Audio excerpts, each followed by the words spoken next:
Il y a quelques temps, je comptais sortir une vidéo sur les fragiles d'internet. Dedans, je critiquais les personnes qui n'arrivaient pas à dissocier humour et sérieux. Mais avec le temps, je me suis rendu compte que cette question, elle était un peu plus compliquée que ça. Parce que la réalité, elle m'a montré une zone grise hyper vaste entre l'humour clairement identifiable et la violence gratuite. Et que selon le contexte et l'interprétation, la parole des gens, elle peut devenir aussi puissante qu'un champ de mine. Et parfois, même si certains mots semblent totalement incompatibles avec ta personnalité ou ton vécu, dans certains cas, ils peuvent être suffisamment puissants pour s'installer en toi et te demander de changer contre ton gré. À partir de ce moment-là, on pourrait se demander quand est-ce que notre volonté d'affirmation, elle serait susceptible d'entrer en conflit avec celle de nous faire accepter. Et qu'est-ce qu'on pourrait tirer du passé pour continuer à tracer sa route tout aussi bien que des milliards d'autres personnes. Pour essayer de comprendre pourquoi le mot fragile est assez ambigu et tenter de répondre à cette question, je vais te parler d'une expérience que j'ai vécue. Mais on va pas seulement s'intéresser à la manière dont moi je l'ai vécu, sinon ce serait un peu chiant, mais aussi essayer d'incarner au mieux la vision de chacun. Après tout, comme un grand guerrier a dit un jour, l'enfer c'est les autres. Mais qu'est-ce que ça donne concrètement si on change de point de vue ? Octobre 2018. Je suis en 5ème et ma vie se résume à du harcèlement et à un début d'échec scolaire. J'ai créé ma chaîne il y a pas longtemps et elle me sert d'échappatoire à ce quotidien. Comme j'ai toujours été quelqu'un d'un peu rebelle, qui aime pas qu'on lui donne trop des ordres injustifiés, YouTube, c'est un endroit où je pourrais publier librement, créer une communauté et partager de bons moments avec elle, tout ça à l'abri d'un environnement que je trouvais assez toxique. En voyant d'autres personnes de mon âge percé, je me dis que ça pourrait devenir un futur métier où j'aurais qu'un seul compte à rendre, m'améliorer en faisant quelque chose que j'aime, avec comme seule contrainte l'algorithme. Au début, je fais des let's play sur mon smartphone et des live sub for sub. Puis je découvre la critique de youtubeurs. Et je me dis, putain mais c'est génial comme concept. Dénoncer des personnes qui profitent des gens pour obtenir des vues avec des pratiques mensongères ou des comportements déplacés, ça permettrait peut-être de faire réfléchir les gens sur le contenu qu'ils regardent. Novembre 2019. Mon année de 5ème passe et je développe une petite communauté. Mais mes parents commencent à me demander qu'est-ce que tu voudrais faire plus tard et quelque chose qui soit plus réaliste que youtubeur. Sur le coup je me dis mais attends, on me demande de choisir un avenir alors que j'ai comme seul passe-temps jouer et faire des vidéos. Si je passe ma vie à faire quelque chose que j'aime pas et à la limite me poser le week-end, est-ce que ça serait pas plutôt de la survie ? Mes parents à côté me voyaient toujours sur les écrans toute la journée, se sentaient sûrement responsables de mon avenir. Et est-ce que c'est toujours facile de visualiser si les passe-temps d'un gamin de 14 piges lui rendront toujours service ? Ou plutôt de savoir à l'avance s'ils seront rentables ou pas ? Mars 2020.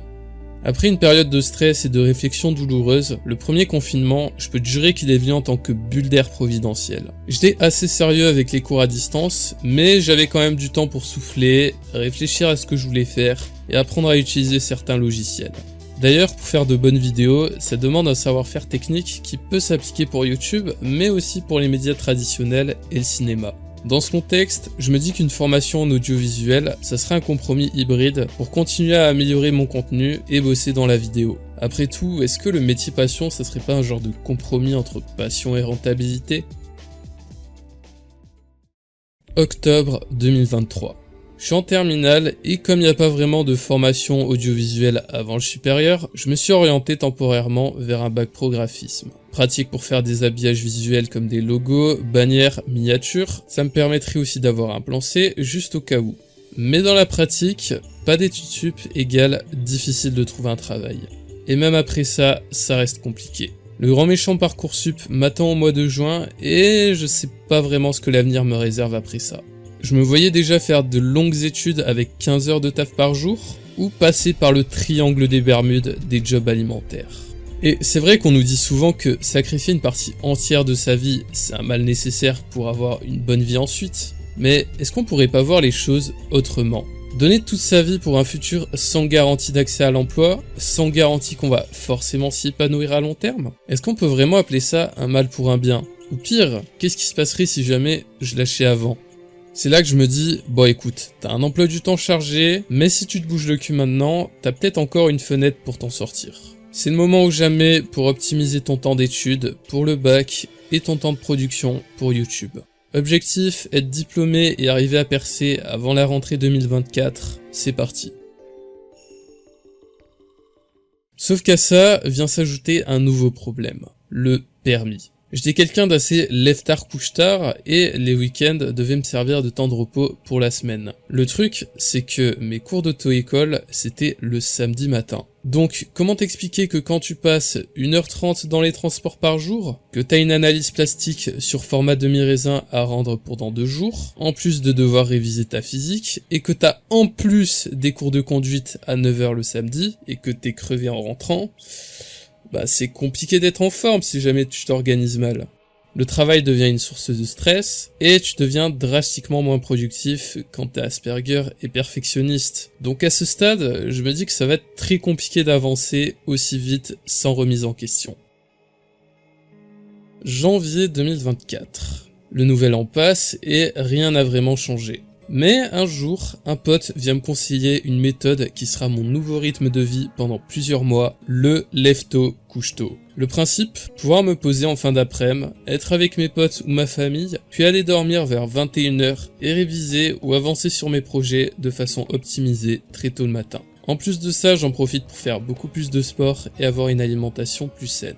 La solution peut paraître tellement simple qu'on pourrait se dire « Attends, mais pourquoi t'y as pas juste pensé plus tôt ?» Le point positif, c'est que les effets sont radicaux au bout de quelques jours d'adaptation. La fatigue est supprimée et j'arrive un peu mieux à m'organiser. Ça faisait un moment que je produisais plus grand chose sur ma chaîne et là, j'ai réussi à faire une nouvelle vidéo de A à Z en à peine un mois. Peut-être qu'en fait, il y a juste à optimiser sa vie au millimètre pour réussir, que c'est exclusivement une question de mérite. Après tout, si tu glandes rien, c'est normal que t'obtiennes rien. Les premiers à m'encourager sont mes parents et certains adultes. Après tout, si tu leur annonces de façon inattendue que tu vas t'installer une routine bien cadrée pour préserver ton avenir, ont-ils vraiment une raison de t'en vouloir? Pour mes potes ou camarades au lycée, c'est un peu l'indifférence, y a pas grand chose qui change, à part que j'arrête de dormir dans les couloirs. Mais à l'inverse, comme la plupart des gens que je côtoie sur internet, c'est des gros couche-tard nuit blanche, avec lesquels j'ai l'habitude de traîner jusqu'à 2-3 heures du mat le week-end, et que ces gens-là font partie des plus actifs sur mon Discord, bah quand tu leur dis que tu t'en vas tous les soirs avant 22h, tu commences à voir la couille arriver. Quasiment tous les soirs, on me disait « Au dodo les enfants, vieux papy, va dormir, demain faut que t'avances sur ton montage à 5h du mat. » Au départ, je me disais « Bon, ok, c'est pas le rythme le plus commun quand t'es jeune, surtout avec les fêtes étudiantes qui arrivent dans pas très longtemps. C'est un truc que font généralement les devs perso ou les entrepreneurs hyper rigoureux, et ça semble un peu sortir de nulle part. » Mais le fait d'être de moins en moins présent à cause de cette obsession de réussite, ça va faire naître des interrogations qui vont au-delà de ces simples vannes. Est-ce que mon rythme était vraiment utile pour aussi peu de résultats visibles? Est-ce que je serais pas en train de perdre du temps au lieu de profiter de soirées jeux en ligne? Tout ça avant d'avoir un emploi du temps trop chargé pour le faire? Ou plutôt, est-ce qu'en voulant absolument tout réussir à cause de la peur du futur, est-ce que je serais pas en train de sacrifier ma vie, mais dans l'autre sens? Ces questions-là, même si elles sont nées de l'extérieur, je commence à y prêter sérieusement attention. Mais je les vois aussi comme un obstacle envers ma réussite. Il y a une partie de mon esprit qui pense que c'est pas une bonne manière d'envisager les choses à long terme, mais il y en a une autre qui commence à avoir des incertitudes et ça me fait ressentir une sorte de culpabilité. Et au fond, je commence à me demander si ce nouveau rythme devait prouver plus de choses aux autres ou à moi. Parce que même en étant moins fatigué, avec une meilleure organisation quotidienne, j'ai toujours du mal à avancer sur mes projets. Je me retrouve à jongler entre plusieurs scripts parce que mon cerveau bloque à la moindre idée, j'enchaîne les problèmes de tournage parce que j'ai envie d'être dynamique sans paraître chiant ou énervé, et je dois faire évidemment gaffe à mon vocabulaire et à mon intonation parce que j'habite encore chez mes parents. Bref, chaque vidéo devient de plus en plus une quête d'identité et d'affirmation mêlée à un combat contre moi-même. Et dans tout ça, oui, la routine, le sport, ça a des effets positifs, mais si seulement ça suffisait. Quand j'arrive plus à avancer, soit je coupe les écrans pour aller dehors, soit je joue à mon jeu de farm favori. Sauf que si jamais un pote te dit « Vas-y, je vais aller me coucher, faut que je sois en forme, comme ça je pourrai avancer sur ma prochaine vidéo », et que tu le vois connecté souvent sur le même jeu, ça serait quoi ta réaction ? Malgré tout, j'essaie de m'accrocher à des sujets que je trouve pertinents pour faire des vidéos plus approfondies. Et je pensais tenir un truc. Du coup, est-ce que ça serait pas juste une question de temps ? Derrière, j'arrive à avoir le bac et j'entre dans une formation temporaire d'1 an dans laquelle j'aurai beaucoup de temps libre par rapport au lycée. Novembre 2024. Durant tout l'été, j'ai bossé pendant plusieurs semaines sur 2 gros projets. Aucun n'est sorti. On parle quand même de scripts terminés, de plusieurs heures d'enregistrement, jusqu'à une étape avancée du montage pour l'un d'entre eux. Le premier, c'était une vidéo sur un youtubeur analyse drama que tu connais peut-être sous le nom de Punisher. Lors d'un vocal avec lui, alors que la vidéo allait sortir dans très peu de temps, j'ai été incohérent dans certains de mes propos. Je dis notamment que je voulais pas qu'il réagisse à ma vidéo pour éviter de nourrir ses chaînes, et mon argument, c'était les droits d'auteur.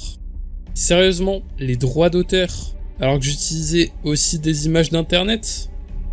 Avec du recul, je me dis que jusque-là, mon travail aurait pu être défendable, puisque même en utilisant des images d'internet, ma vidéo restait travaillée et authentique. Mais c'est là que les choses se corsent. Directement dans ma vidéo, j'ai dit qu'il avait en partie menti sur des éléments de son passé sur YouTube, mais avec comme seule preuve de vieux souvenirs que j'avais. Et à ce moment-là, on pourrait essayer de se poser une question. Entre 2 messagers qui prétendent détenir une vérité mais qui n'ont aucun raisonnement fondé et aucune preuve, qui est-ce que les gens iront croire ? Et est-ce qu'ils sont vraiment si différents l'un de l'autre ?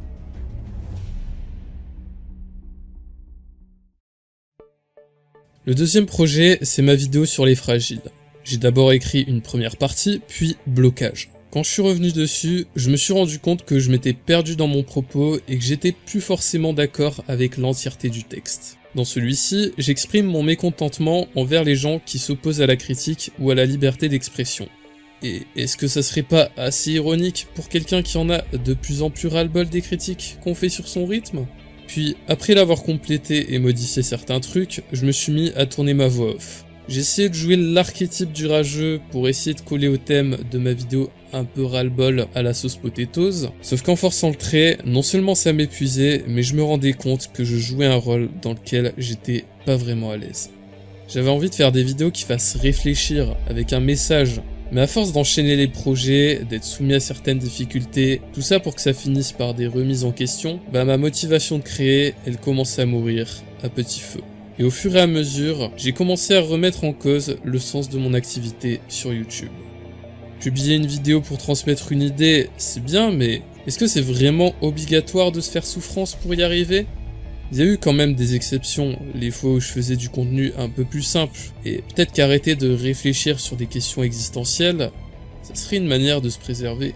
Mais mon objectif, c'est pas simplement de spam les vidéos pour dire « ouais, ça c'est mal ». J'ai envie de trouver une solution, mais tout est de plus en plus désorganisé dans mon crâne. Et un soir, je décide d'en parler à un pote. Je lui explique tous mes blocages et ce que j'ai tenté de faire pour y remédier, et voici approximativement ce qu'il m'a dit. Mec, faut que tu te bouges le cul là. Soit on part du principe que YouTube, ce sera jamais ton métier et t'arrêtes jusqu'à ce que tu te trouves un taf, soit tu changes ta façon de produire et tu te lances à fond sur YouTube. Si tu décides de te lancer à fond sur YouTube, voici mon plan. T'abandonnes tes vidéos qui sont plus d'actualité, genre celle sur Kaizen par exemple, ton script est trop long et tu l'as toujours pas fini alors que le film est sorti il y a 2 mois, tu termines ta vidéo sur les fragiles et après tu finis ta putain de vidéo sur Punisher. Avec ça, si t'arrives à sortir ne serait-ce qu'une vidéo tous les mois, c'est déjà pas mal. Et faut que t'arrêtes de jouer à ton jeu de farm. Regarde, tu joues qu'à ça au lieu de bosser sur tes projets, t'es en train de devenir addict. Fais une vidéo sur les addictions au jeu de farm, mec, ça te fait un super sujet. Puis aussi pour tes streams, ça serait mieux que tu joues à des jeux en commun avec nous, parce que t'attires quasiment aucun viewer. Là, faut que tu choisisses ton avenir. Si tu gagnes pas d'argent, t'auras pas assez pour vivre une vie confortable. Tu vas galérer pour avoir de l'électricité, et sans électricité, tu pourras plus passer ton temps avec nous. C'est vraiment ça que t'as envie ? Cette discussion, elle est restée gravée dans ma tête. Et c'est pas parce que c'était quelque chose de gratuit ou de méchant, non. C'est parce qu'un ami pensait bien faire en essayant de me faire réagir et de trouver une solution pragmatique à la situation. Mais d'un autre côté, je me demande si elle n'était pas incomplète ou trop radicale. Déjà, choisir entre la routine épuisante ou la logique de performance pure, c'est tout ce que je voulais éviter. Je dois vraiment abandonner des sujets de vidéo avec des bouts de script bien entamés, qui m'intéressent toujours et sur lesquels j'ai envie de faire réfléchir, juste parce qu'ils risquent de prendre trop de temps pour produire quelque chose. Ensuite, ok, c'est vrai que je joue souvent à mon jeu de farm, et je mets beaucoup de temps pour bosser sur mes projets. Mais est-ce que le fait de jouer, ça fait nécessairement de moi quelqu'un d'addict ? Et est-ce que les deux sont vraiment liés ? Est-ce que le fait de fuir les problèmes en se faisant plaisir, c'est forcément source d'addiction? Mais c'est pas tout parce que je dois aussi arrêter de découvrir des jeux en live pour jouer uniquement à des jeux auxquels des personnes de mon Discord jouent souvent. Est-ce que tous mes lives doivent vraiment se résumer à des events avec eux? Sinon, question un peu plus générale, est-ce que je suis vraiment obligé de sacrifier ma souveraineté pour atteindre mes objectifs? Enfin, c'était quoi vraiment mes objectifs? Réussir sur YouTube, c'était vraiment ce que je voulais faire? 2 semaines plus tard, très certainement dans le but de me raisonner aussi, la personne qui m'avait conseillé le Lève-tôt couche-tôt décide de me proposer une analyse de chaîne sur un serveur de youtubeurs qui avait réussi à percer. Dans un premier temps, ils analysent simplement ma chaîne du haut de leurs milliers d'abonnés, et déjà, ils trouvent mon contenu assez obsolète. Ils me demandent ensuite si je voulais faire des vidéos uniquement pour le plaisir ou pour percer. Je leur réponds de façon assez vague et immature que je voulais percer, mais en trouvant une niche qui me plaise et sans avoir à me torturer comme c'était le cas jusqu'à présent. Mais plus je développais, plus la discussion partait dans tous les sens. Et à force de m'entendre maladroitement parler de mes blocages, certains finissent par résumer la situation beaucoup plus simplement que moi. Et tout s'est terminé par une simple conclusion: bon, maintenant t'arrêtes tout de suite tes conneries et tu vas me chercher un taf. C'est un shutdown complet. J'avais l'impression d'être vu comme un incapable aux yeux des gens et je me disais que j'aurais aucune façon de m'épanouir à long terme, que ce soit sur internet ou en trouvant du taf. Et en décembre 2024, je décide de faire une pause en stoppant la production de mes vidéos pour quelques temps. Le fait d'entendre des personnes qui avaient réussi me dire que je devrais peut-être essayer autre chose que YouTube, je l'ai traduit comme si leur situation, c'était un idéal qui relevait de l'impossible. Quelque chose que je cherchais à atteindre alors que celui-ci était conditionné par toute une vie que je n'avais pas vécue.